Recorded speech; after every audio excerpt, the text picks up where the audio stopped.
नमस्कार, आप देख रहे हैं सनातन हिंदी मीडिया न्यूज। अगर आपने हमारा चैनल सब्सक्राइब नहीं किया तो फॉलो और सब्सक्राइब कर लें। चलिए नजर डालते हैं आज की तमाम बड़ी खबरों पर।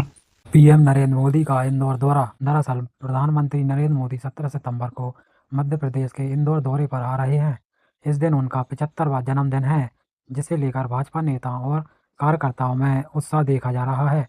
स्थानीय स्तर पर पीएम के स्वागत और कार्यक्रम की तैयारियां शुरू कर दी गई हैं। पार्टी कार्यकर्ताओं विभिन्न कार्यक्रमों के माध्यम से प्रधानमंत्री का जन्मदिन यादगार बनाने की योजना बना रहे हैं।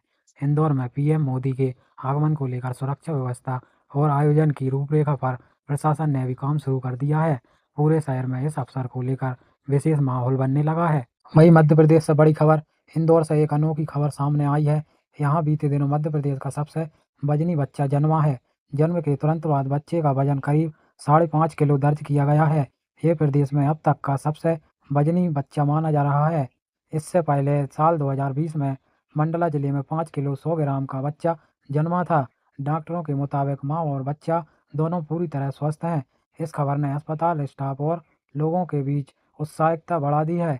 प्रदेश में इस तरह का जन्म दुर्लभ माना जाता है और इसे चिकित्सा की चमत्कार भी कहा जा रहा है। देश भर के उपभोक्ताओं के लिए राहत बड़ी खबर है। जीएसटी कटौती से सस्ती होगी बिजली। सरकार ने जीएसटी रेट कटौती का ऐलान किया है, जिससे अब बिजली के दाम सस्ते हो जाएंगे। विशेषज्ञों के अनुसार नई दरें लागू होने के बाद आम आदमी को हर महीने के बिजली बिल में सीधा फायदा मिलेगा।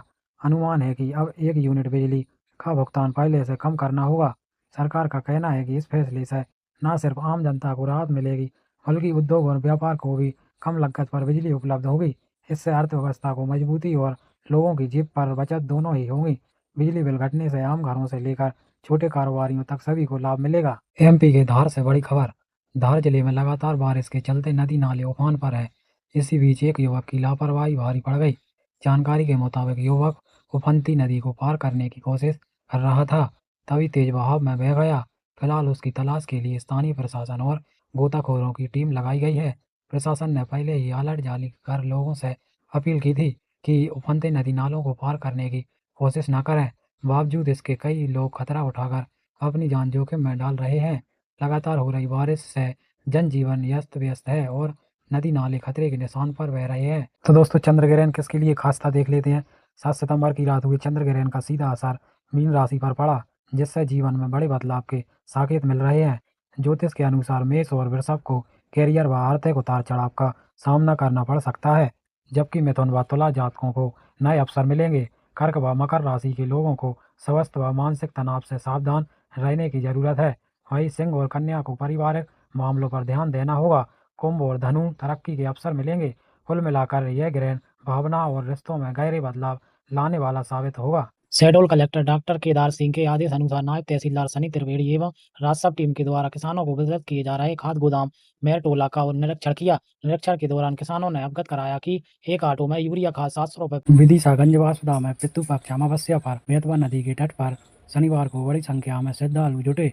सुबह से ही नदी किनारे आस्था का सैलाब उमड़ पड़ा, जहां लोगों ने पितरों की शांति और मोक्ष के लिए तर्पण व पिंडदान किए। भीड़ को देखते हुए प्रशासन और पुलिस ने सुरक्षा व व्यवस्थाओं के पुख्ता इंतजाम किए थे। नगर पालिका की ओर से साफ सफाई और पेयजल की विशेष व्यवस्था की गई। श्रद्धालुओं ने धर्माचार्यों के मार्गदर्शन में धार्मिक अनुष्ठान संपन्न किए। नदी तट पर उमड़ी भीड़ ने माहौल को पूर्ववत धार्मिक और आस्था से ओतप्रोत बना दिया। कृषि क्षेत्र के लिए बड़ी राहत। दरअसल केंद्रीय कृषि मंत्री श्री शिवराज सिंह चौहान ने कहा कि जीएसटी कटौती से किसानों को सीधा फायदा मिलेगा। अब ट्रैक्टर खरीदने पर करीब 65,000 रुपये तक की बचत होगी। इसके अलावा कृषि उपकरणों पर जीएसटी घटाकर सिर्फ 5% कर दी गई है।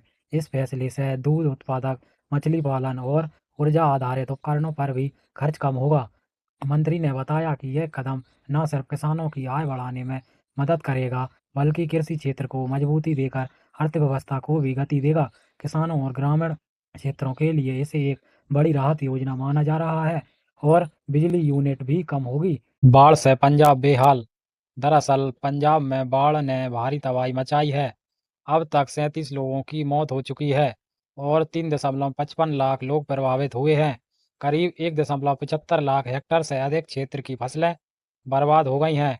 किसानों की मेहनत पानी में बह गई और ग्रामीण इलाकों में जीवन अस्त व्यस्त हो गया। राहत और बचाव कार्य तेजी से चल रहे हैं, लेकिन हालत अभी भी सामान्य होने में समय लगेगा। वहीं दूसरी खबर, केंद्रीय मंत्री का दौरा। केंद्रीय मंत्री श्री शिवराज सिंह चौहान ने अमृतसर और गुरदासपुर में बाढ़ प्रभावित इलाकों का दौरा किया। उन्होंने डूबे खेतों का निरीक्षण किया और किसानों से मुलाकात कर उनकी परेशानियां सुनी। मंत्री ने आश्वासन दिया कि केंद्र सरकार हर संभव मदद करेगी और राज्य किसानों को निराश नहीं होने दिया जाएगा। इस दौरान राज्यपाल ने भी 5 जिलों की बाढ़ रिपोर्ट केंद्र को सौंप दी है।